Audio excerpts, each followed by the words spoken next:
SP news కి స్వాగతం. బులెటిన్లో ముందుగా హెడ్లైన్స్. తమిళనాడు అసెంబ్లీలో సీఎం విజయ్ చేసిన వ్యాఖ్యలు రాజకీయ వర్గాల్లో చర్చనీయాంశం.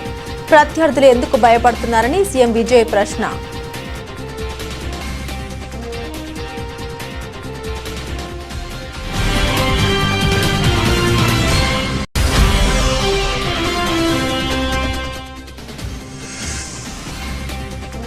ఢిల్లీలో జరిగిన ఇండియన్ ఎక్స్ప్రెస్ ఇంటర్వ్యూలో మంత్రి నారా లోకేష్ ఆసక్తికర వ్యాఖ్యలు. రాజకీయాల్లో ఎదురయ్యే విమర్శలను, ట్రోల్స్ ను సానుకూలంగా తీసుకుంటామని స్పష్టం.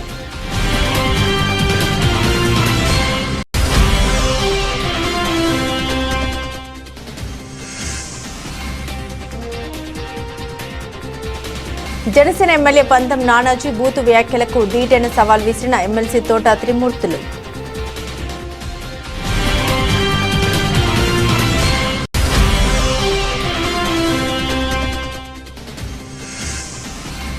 భూపాల్పల్లిలో మోటార్ వెహికల్ ఇన్స్పెక్టర్ వెంకన్న మృతి బాధాకరం. ప్రిన్సిపల్ సెక్రటరీతో విచారణకు ఆదేశించాం మంత్రి పొన్నం.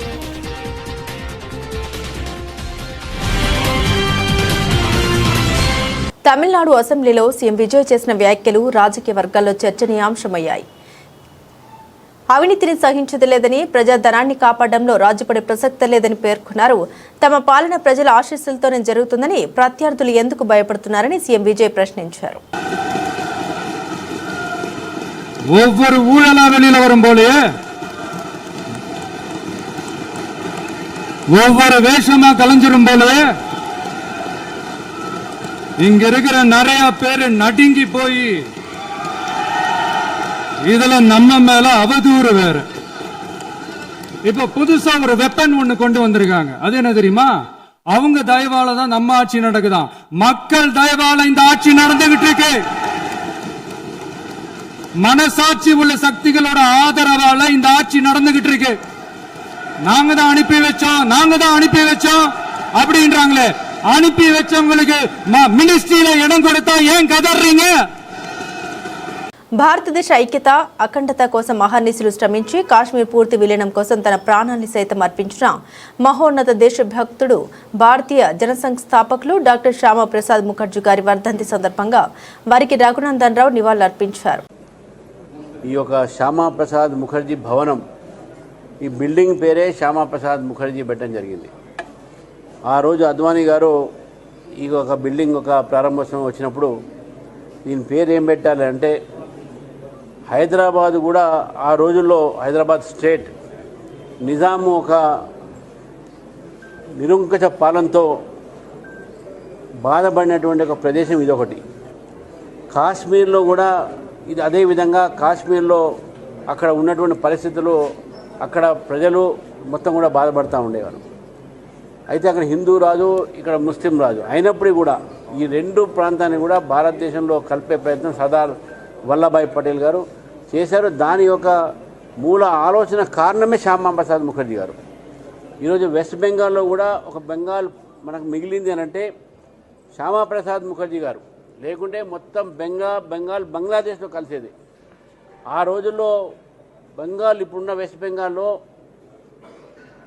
బంగ్లాదేశ్ నుంచి వచ్చినటువంటి హిందువులందరినీ కూడా అక్కడ వారిని ఊతకోత కోస్తూ ఉంటే, వారిని అక్కడ ఉండనీయకుండా చేస్తూ ఉంటే వారందరూ కూడా వచ్చి ఇక్కడ ఈ ప్రాంతం వచ్చారు.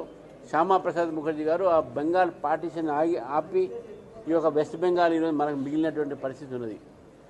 వారి త్యాగాలు దేశం కోసం చేశారు. కాబట్టి ఈరోజు భారతీయ జనతా పార్టీ కార్యకర్తలు నేషన్ ఫస్ట్ ఏదైతే మనం మాట్లాడుతూ ఉన్నామో, ఆ నేషన్ ఫస్ట్ అనేటటువంటి ఆలోచన శ్యామా ప్రసాద్ ముఖర్జీ గారితో వచ్చారు. ఒక విద్యావేత్తగా 33 సంవత్సరాలనే కలకత్తా అయినటువంటి వైస్ ఛాన్సలర్, ఒక ఫైనాన్స్ మినిస్టర్గా వారికి ఉన్న ఆలోచనలు వికసిత భారత్ అనేటటువంటి బీజము అక్కడి నుంచి వికాసం కావాలని చెప్పేసుకున్నాం.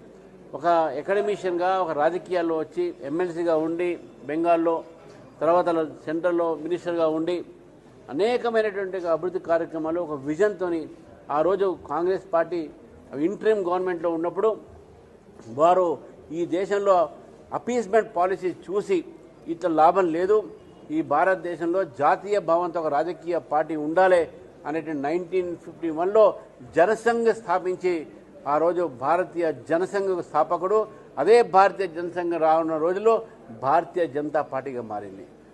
ఆ రోజు శ్యామాప్రసాద్ ముఖర్జీ గారు జన్మించినటువంటి ప్రదేశం, అక్కడ ఉన్నటువంటి ఒక ప్రజల్ని మభ్యపెట్టి కాంగ్రెస్ పార్టీ కొన్ని సంవత్సరాలు, కమ్యూనిస్ట్ పార్టీ కొన్ని సంవత్సరాలు, టీఎంసీ కూడా కొన్ని సంవత్సరాలు పరిపాలించి అక్కడ ఉన్న ప్రజలకు అభివృద్ధి నుంచి దూరం పెట్టారు.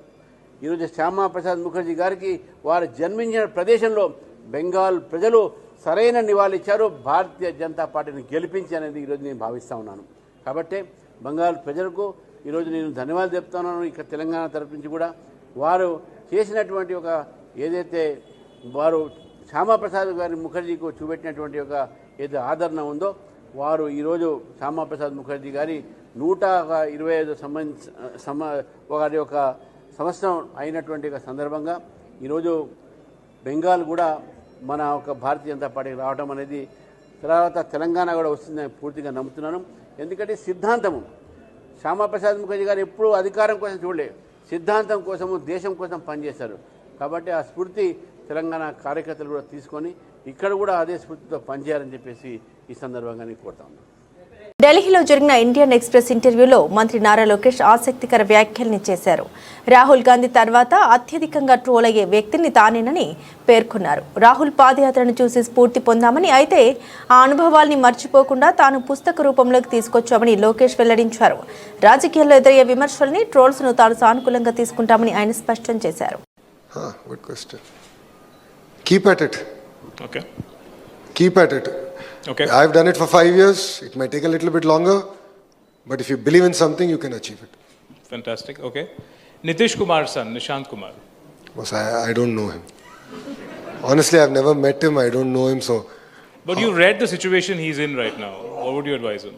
But I have to meet the person before I can analyze the person. I think it will be very unfair to pass a judgment on an individual that I've never met.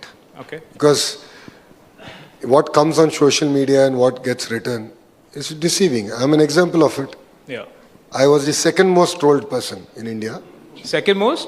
Trolled person. Trolled person. After Rahul Gandhi ji. I was the second most trolled person. A lot of people misunderstood me. My own voters misunderstood me. But 5 years later, things are very different. So I think it's very unfair to pass a judgment on a person who I've never met. Have you met Rahul Gandhi? No. Any advice for him? Any lesson you learned from him? Well, everyone's laughing in the audience. See, one thing I appreciate is that he walked. Okay. As doing a Padayatra, I know the kind of impact it has on a politician. My advice, well, he's a national party, I'm a regional party, and he's good 10 years older than I am or more, if I'm right, is that your learnings have to be imbibed. You can't just walk and forget. So because that's what I learned. So, I shared. I go back to my Padayatra book. Whenever I'm conflicted, I reflect. There's great lessons in your Padayatra. So never forget that. Kamareddy జిల్లా ఎల్లారెడ్డిలో రైతుల నిరసన కార్యక్రమం ఉంది. Urea app రద్దు చేయాలని రైతులు నిరసనకు పిలుపునిచ్చారు. ఈ కార్యక్రమానికి మద్దతుగా నిరసనలో పాల్గొనేందుకు వెళ్తున్న కాని ఉదయాన్నే పోలీసులు హౌస్ అరెస్టు చేశారు. ఎక్కడో కామారెడ్డిలో నిరసన జరిగితే హైదరాబాద్లో మమ్మల్ని అరెస్టు చేస్తున్నారు. ఇంత భయం ఎందుకు? రేవంత్ రెడ్డి అని వేముల ప్రశాంత్ రెడ్డి మండిపడ్డారు. ఈరోజు కామారెడ్డి జిల్లాలో ఎల్లారెడ్డి నియోజకవర్గంలోని తాడ్వాయి మండలంలో రైతులు యూరియా యాప్ వల్ల ఇబ్బందులు పడుతున్నామని, యూరియా సరిగ్గా దొరకట్లేదనే బాధతో ఒక నిరసన కార్యక్రమం చేపట్టి దానికి మరి మీరు రావాలి అని చెప్పి మమ్మల్ని పిలవడం జరిగింది. ఎల్లారెడ్డి నియోజకవర్గ బీఆర్ఎస్ పార్టీ ఇన్ఛార్జ్ సురేందర్ గారి నాయకత్వంలో మేమందరం బయలుదేరదామని నిర్ణయించుకొని వెళ్ళేటప్పటికీ ఇవాళ హైదరాబాద్లోనే నన్ను హౌస్ అరెస్ట్ చేయడం జరుగుతూ ఉన్నది. ఇది చాలా దుర్మార్గం. ముఖ్యమంత్రి రేవంత్ రెడ్డి గారు మరి ఇటువంటి నియంతృత్వ పాలనతోటి ఆయనకు వచ్చేదేమీ ఉండదు.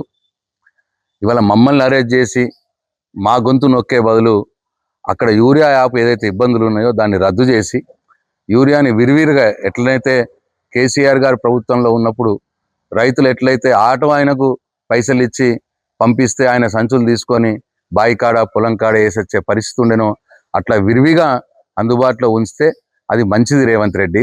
అంతేగాని నా గొంతు నొక్కితే నీకేం వచ్చేది లేదు, రైతులకు కూడా ఒరిగేదేమి ఉండదు. కాబట్టి దృష్టి అక్కడ పెట్టాలి. నీ దృష్టి ఉద్దస్తమానము హైదరాబాద్లో భూములు ఎక్కడున్నాయి, ఏ భూములు ఎట్లా ఏం చేయాలి ఇది తప్పిస్తే రైతులు బాధపడతా ఉన్నారు. నిన్న మొన్న దాకా ఈ వడ్ల కొనుగోలు కోసం కూడా 7 చెరువుల నీళ్ళు దాయిపించినావు నువ్వు రైతుల్ని. ఇవాళ యూరియాకి ఇబ్బంది జరుగుతున్నది అని అంటే రైతులు ప్రభుత్వ దృష్టికి తీసుకురావటానికి వాళ్ళు నిరసన కార్యక్రమం చేపడతామంటే వాళ్ళ ఎల్లారెడ్డి నియోజకవర్గంలో దాదాపు 300 మంది బీఆర్ఎస్ పార్టీ కార్యకర్తల్ని ఇవాళ అరెస్ట్ చేసి పెట్టినారు పొద్దున్నుంచి. అక్కడ మా నియోజకవర్గ ఇన్ఛార్జ్ సురేందర్ గారు, అక్కడ తాడ్వాయి మండల కేంద్రంలో మా డిసిఎంఎస్ డైరెక్టర్ కపిల్ రెడ్డి గారు వాళ్ళని అరెస్ట్ చేయాలని చూస్తూ ఉన్నారు. అయినా సరే రైతులు రోడ్ల మీదకి వస్తే రైతులను కూడా తీసుకొని వాళ్ళ అరెస్ట్ చేస్తూ ఉన్నారు. కామారెడ్డి పట్టణంలో కూడా బీఆర్ఎస్ పార్టీ నాయకుల్ని అరెస్ట్ చేయడం జరుగుతూ ఉన్నది. అట్లా జిల్లాలో ఎక్కడికక్కడ బాన్స్వాడలో కూడా ఇవాళ బీఆర్ఎస్ పార్టీ కార్యకర్తల్ని అదుపులోకి తీసుకోవడం జరుగుతూ ఉన్నది. జనసేన ఎమ్మెల్యే బూత్ వ్యాఖ్యలకు దీటైన సవాల్ విసిన ఎమ్మెల్సీ తోట త్రిమూర్తులు, నీవు రాజీనామా చేయి, నేను ఎమ్మెల్సీగా రాజీనామా చేసి ఇండిపెండెంట్గా కాకినాడ రూరల్లో ఎన్నికలు నిలబడదాం, నీవు గెలిస్తే నేను రాజకీయాలకు శాశ్వతంగా దూరంగా ఉంటా అంటూ సవాల్ విసిరిన తోట త్రిమూర్తులు 3 పార్టీలతో పొత్తులు భాగంగా గెలిచింది ఒకసారి. తమ అధినేతకు బూతులు మాట్లాడితే ఇష్టం అయి జగన్పై ఇష్టం వచ్చినట్లు మాట్లాడిన పంతం నానజీ తాజా సవాల్ స్వీకరిస్తారా లేక మరో బూత్ వీడియోతో మీడియా ముందుకు వస్తారా అనేది తెలియాల్సి ఉంది.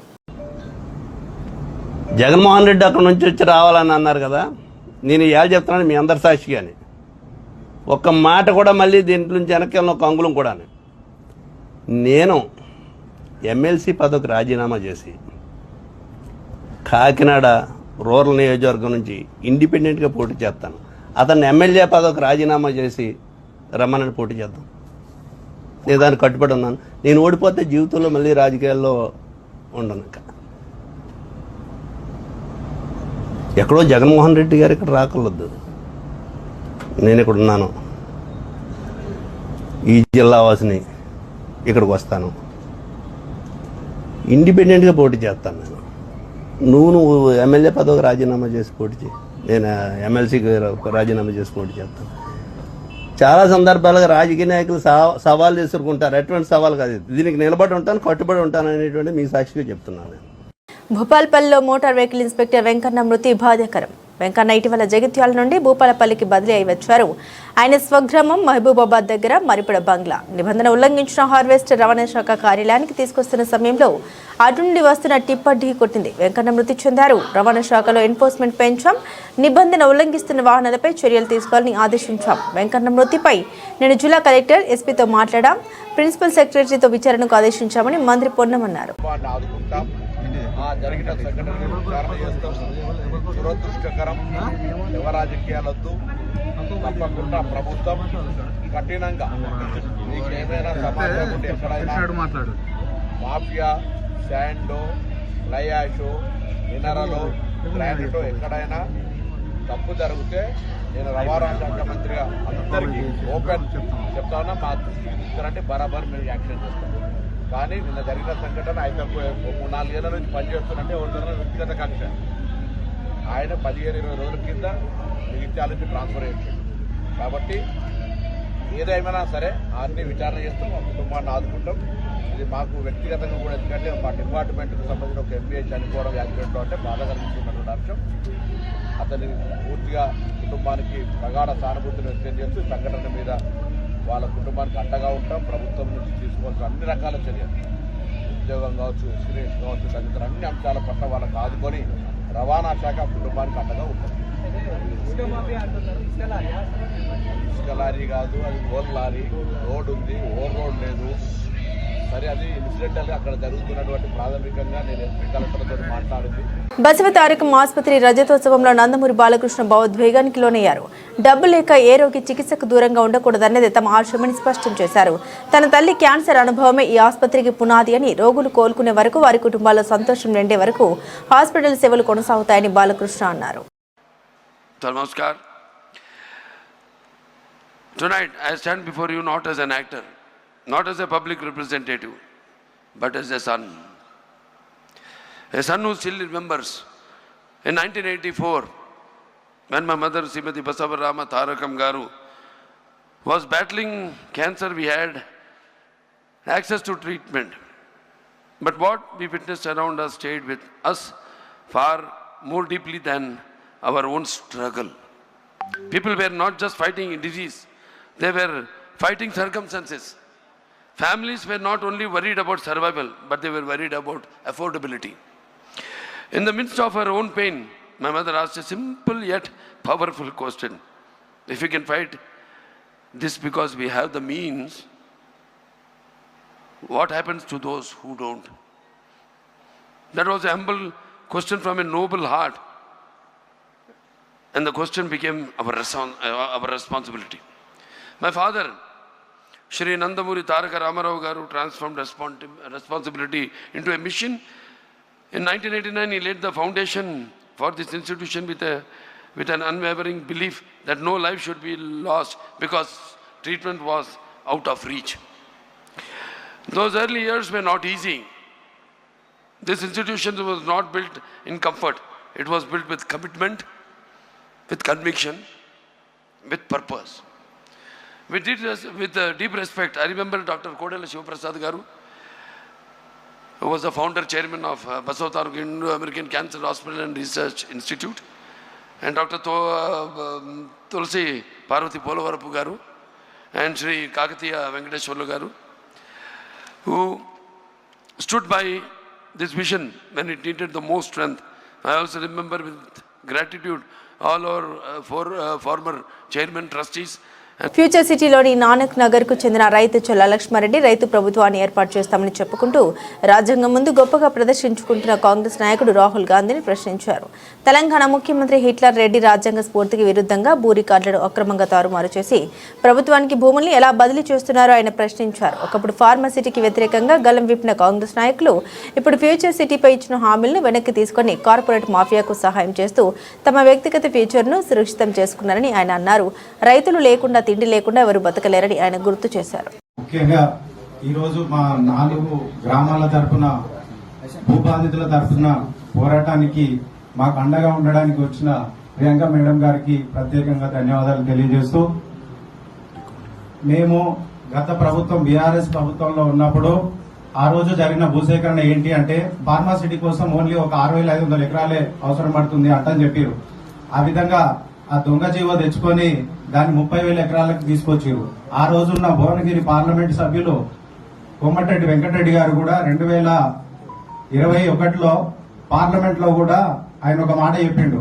ఇక్కడ ఫార్మా కంపెనీలు ఒక 20-30 కంపెనీలు తీసుకొచ్చి 4 ఊర్లలో పచ్చని పొలాలలో ఈ ఫార్మా కంపెనీలు పెడితే అక్కడున్న జనజీవనం, అక్కడున్న పంటలు ఇలాంటివన్నీ పొల్యూషన్ గురై చాలా అవస్థలకు గురవుతారంటని చెప్పి ఆ రోజు పార్లమెంట్ లో ఎంపీ కోమటిరెడ్డి గారు కూడా 3-4 దఫాలుగా పార్లమెంట్ లో మాట్లాడడం జరిగింది.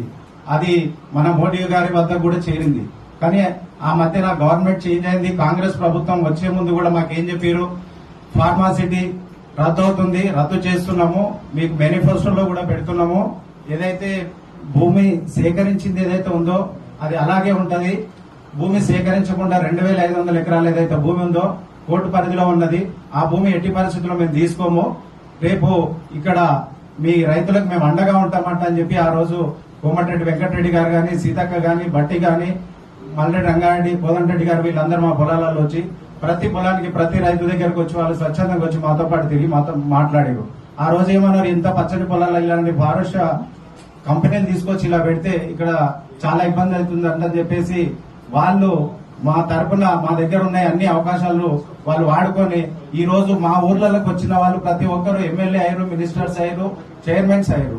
కానీ మాకు అక్కడ జరుగుతున్న విధానాల్ని బట్టి చూస్తే ఎంతసేపటికి ఏ ప్రభుత్వం వచ్చినా కూడా రైతుల దగ్గర భూములు గుంజుకోవాలి, కార్పొరేట్ సంస్థలకు కోట్లలో భూములు అమ్ముకోవాలి అనేదే వీళ్ళ దగ్గర ఒక విధానం. అయితే ఈ రైతులు లేకపోతే ఈ రాజ్యం ఉంటుందా? ప్రతిరోజు ఎవరైనా కూడా డబ్బులు తింటే బతకరు, బంగారం తింటే బతకరు. మనం తినడానికి అన్నము, పాలు ఇవి కావాలి, ఇవి లేకుండా ఎవరు బతకలేరు. ఈ రంగారెడ్డి డిస్టిక్ చుట్టుపక్కల ఒకప్పుడు మంచి మంచి అంగూరు తోటలు ఉండేది, మంచి కూరగాయల తోటలు ఉండేది. అవన్నీ చూస్తే ఇప్పుడు రంగారెడ్డి చుట్టుపక్కల ఎటు 50-100 కిలోమీటర్లకు పోతే అన్ని వెంచర్సే, అన్ని గుట్టలు, చెట్లు అన్ని కొట్టేసి మొత్తం క్రికెట్ గ్రౌండ్ల లాగా క్యాన్సర్ నియంత్రణలో ప్రభుత్వం స్వచ్ఛంద సంస్థలు వైద్య నిపుణులు కలిసి పనిచేయాల్సిన అవసరం ఉందని ఆరోగ్య శాఖ మంత్రి దామోదర్ రాజనరసింహ అన్నారు. హైదరాబాద్ నోవాయిటల్లో జరిగిన Basavatarakam Indo American cancer hospital and research institute silver Jubilee ముగింపు వేడుకల్లో మంత్రి పాల్గొని మాట్లాడారు. 25 ఏళ్లుగా క్యాన్సర్ బాధితులకు నాణ్యమైన వైద్య సేవలు అందిస్తున్న బసవతారకం హాస్పిటల్ యాజమాన్యం, వైద్యులు, సిబ్బంది, దాతలను మంత్రి అభినందించారు. దివంగత ఎన్టీఆర్ దూరదృష్టికి ఈ ఆసుపత్రి ప్రత్యేకంగా నిలిచిందన్నారు. ఎన్టీఆర్ ఆశయాలను ముందుకు తీసుకెళ్తూ సంస్థను మరింత ఉన్నత స్థాయికి తీసుకెళ్తున్న chairman, managing trustee Nandamuri Balakrishna సేవల్ని మంత్రి ప్రత్యేకంగా ప్రశంసించారు. Respected Chandrababu Naidu garu, Honorable Chief Minister of Andhra Pradesh, respected Venkaiah Naidu garu, former Vice President of India, Srimati Anupriya Patel ji, Honorable Union Minister for State Health and Family Welfare, Government of India, P. Chandrasekhar garu, Satyakumar Yadav garu, distinguished public representatives, eminent medical experts, cancer survivors, donors, members of the Basavatarakam Hospital family and esteemed guests. It is a matter of great pleasure and privilege for me to participate in the Silver Jubilee celebrations of Basavatarakam Indo-American Cancer Hospital and Research Institute. I extend my heartfelt congratulations to the Basavatarakam Hospital team for their exemplary services to the society in the field of cancer care. My special appreciation to Sri Nandamuri Balakrishna garu for carrying forward the legacy of NTR garu, not only in the cinema but also in the public service and the humanitarian work. His unwavering commitment to upholding the vision of NTR garu. NTR garu was not only a legendary actor but also a visionary leader who created history in Indian politics. The Basavatarakam Cancer Hospital stands today as a living tribute to the courage and the inspiration of Srimati Basavatarakam garu. This hospital is a lasting testament to the foresight, compassion and vision of Sri N.T. Ramarao garu. For 25 years, this institution has been providing hope, healing and support to lakhs of cancer patients. A distinguished journey of service. Basavatarakam Cancer Hospital has emerged as a beacon of hope and a symbol of trust for cancer patients, providing quality cancer care to lakhs of patients, whether they are inpatient or the outpatient, by offering world-class treatment at an affordable cost. Cancer is one of the most significant non-communicable diseases confronting our society today. Changing lifestyles, dietary habits, environmental factors, and to some extent genetics are driving the rise in cancer cases. Telangana is also facing the steady growth of cancer cases, which is alarming. Cancer causes families to face anxiety, emotional distress, and financial hardship. This reality underscores the need to focus on public awareness, early detection, and treatment. ఇటీవల రాష్ట్రంలో వైఎస్ఆర్ కాంగ్రెస్ పార్టీకి చెందిన కొందరు కాపు నాయకులు జనసేన అధినేత పవన్ కళ్యాణ్ గారిపై చేస్తున్న విమర్శలు కేవలం రాజకీయ దిగజారుడుతనానికి పరాకాష్ట.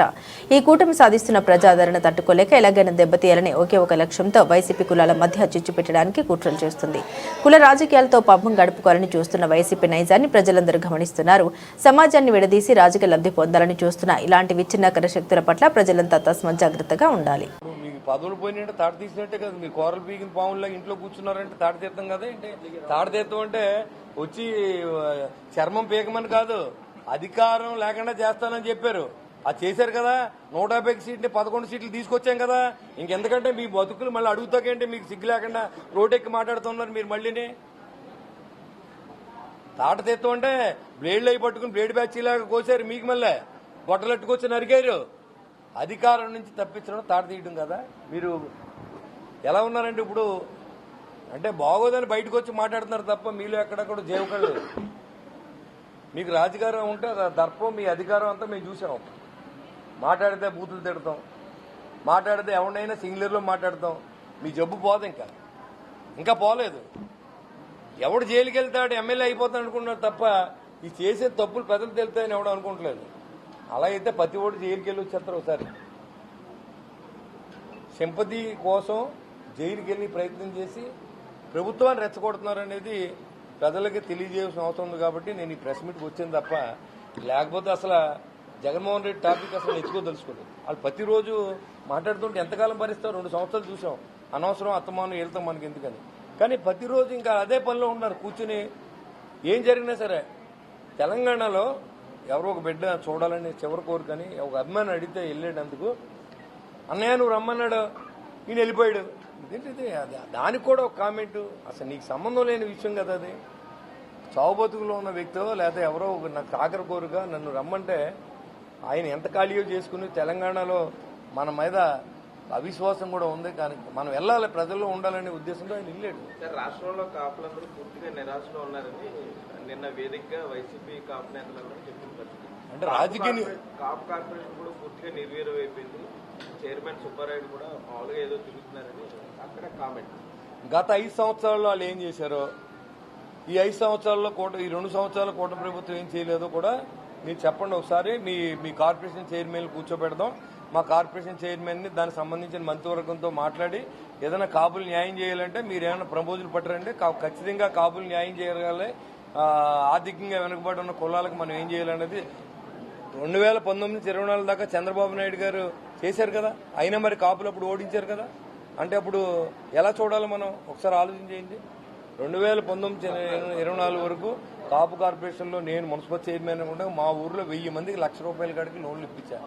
1,00,000 2014-19 దేశీయ స్టాక్ మార్కెట్లు లాభాలతో కలకల్లాడుతున్నాయి. అంతర్జాతీయ మార్కెట్లో క్రూడ్ ఆయిల్ ధరలు తగ్గుముఖం పట్టడం, అమెరికా, ఇరాన్ దేశాల మధ్య శాంతి చర్చలు ఆశావదంగా ఉంటాయన్న సంకేతాలు మదుపర్లను కొనుగోళ్ల వైపు నడిపించాయి. ఇంట్రాడేలో 500 పాయింట్లకు పైగా ఎగబాకిన 30 షేర్ల ఇండెక్స్ సూచీ సెన్సెక్స్ చివరికి మార్కెట్ ముగిసే సమయానికి 291.17 పాయింట్లు అందుకుని 77,000 పైకి చేరుకుంది. 7,704.07 వద్ద ముగిసింది. చమురు అండ్ గ్యాస్, బ్యాంకింగ్, ఫార్మా రంగ షేర్లకు ముదుపర్ల నుండి లభించిన మద్దతుతో సూచీలు పెరిగాయని దలాల్ స్ట్రీట్ వర్గాలు వెల్లడించాయి. మరో సూచీ నిఫ్టీ సైతం 89.80 పాయింట్ల ఎగబాకి 24,102.90 వద్ద స్థిరపడింది. దేశీయ ఈక్విటీ మార్కెట్లోకి విదేశీ ముదుపర్లు భారీగా నిధులు తరలించడం, బ్లూచిప్ సంస్థల షేర్లు దూసుకుపోవడం వల్లే సూచీలు లాభాలు కొనసాగాయని Geojit investments limited head Vinod Nair తెలిపారు. సూచీలో టెక్ మహీంద్రా షేరు 1.87% ఎగబాకి టాప్ గెయినర్ గా నిలిచింది. దీంతో పాటుగా సన్ ఫార్మా 1.39%, ఇన్ఫోసిస్ 1.29%, భారత్ ఎలక్ట్రానిక్స్ 1.01%, బజాజ్ ఫిన్సర్వ్ షేర్ లాభాలు ముగిశాయి. T20 ప్రపంచ కప్ విజయం తర్వాత భారత క్రికెట్ జట్టు మరో సుదీర్ఘ పర్యటనకు సిద్ధమైంది. శ్రేయాస్ అయ్యర్ సారథ్యంలోని యువ భారత ఐర్లాండ్ ఇంగ్లాండ్తో పరిమిత ఓవర్ల సిరీస్లో ఆడేందుకు చెన్నై అంతర్జాతీయ విమానాశ్రయం నుండి బయలుదేరి వెళ్లింది. ఈ పర్యటన ఈ నెల 26 నుండి ప్రారంభం కానుంది. ఈ టూర్లో భాగంగా భారత్ 2 T20లు, 8 వన్డేలు ఆడనుంది. ఈ పర్యటనలో భాగంగా తొలుత ఐర్లాండ్తో డబ్లిన్లో జూన్ 26, 28 తేదీల్లో 2 T20 మ్యాచ్లు ఆడుతుంది. T20 ప్రపంచ కప్ గెలిచిన తర్వాత భారత్ ఆడుతున్న తొలి T20 సిరీస్ ఇదే కావడం విశేషం. 2028లో జరగనున్న లాస్ ఏంజల్స్ ఒలింపిక్స్, ఆస్ట్రేలియా, న్యూజిలాండ్లో జరిగే తదుపరి T20 ప్రపంచ కప్ను దృష్టిలో ఉంచుకుని పోటీ ఫార్మాట్లో ఇది భారత్ జట్టుకు ఒక కొత్త అధ్యాయంగా భావిస్తున్నారు. ఈ పర్యటనలో ప్రధాన ఆకర్షణగా 15 ఏళ్ల 71 రోజుల వయసున్న యువ బ్యాటింగ్ సంచలనం వైభవ్ సూర్యవంశీ నిలిచాడు. తద్వారా 36 ఏళ్ల క్రితం సచిన్ టెండూల్కర్ నెలకొల్పిన రికార్డును బద్దలు కొట్టి భారత పురుషుల క్రికెట్ జట్టుకు ఎంపికైన అత్యంత పిన్న వయస్కుడిగా చరిత్ర సృష్టించాడు. అతనితో పాటు ఐపీఎల్లో అద్భుత ప్రదర్శన చేసిన uncapped fast bowler prince Yadav కూడా తొలిసారిగా సీనియర్ T20 జట్టులో చోటు దక్కించుకున్నాడు. బులెటిన్ ముగించే ముందు హెడ్లైన్స్ మరోసారి. తమిళనాడు అసెంబ్లీలో సీఎం విజయ్ చేసిన వ్యాఖ్యలు రాజకీయ వర్గాల్లో చర్చనీయాంశం. ప్రత్యర్థులు ఎందుకు భయపడుతున్నారని సీఎం విజయ్ ప్రశ్న.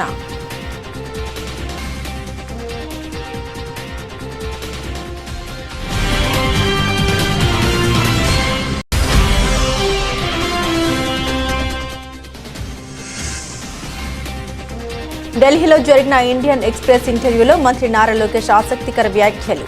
రాజకీయాల్లో ఎదురయ్యే విమర్శలను, ట్రోల్స్ను సానుకూలంగా తీసుకుంటామని స్పష్టం.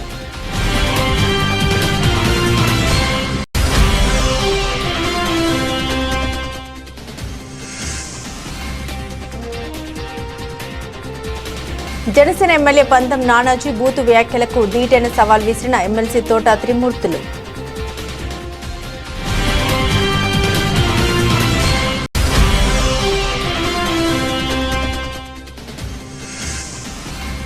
భూపాల్పల్లిలో మోటార్ వెహికల్ ఇన్స్పెక్టర్ వెంకన్న మృతి బాధాకరం.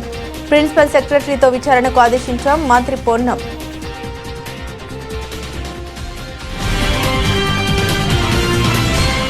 ఇవి బులెటిన్లోని విశేషాలు. తిరిగి మరో బులెటిన్తో మళ్ళీ కలుద్దాం.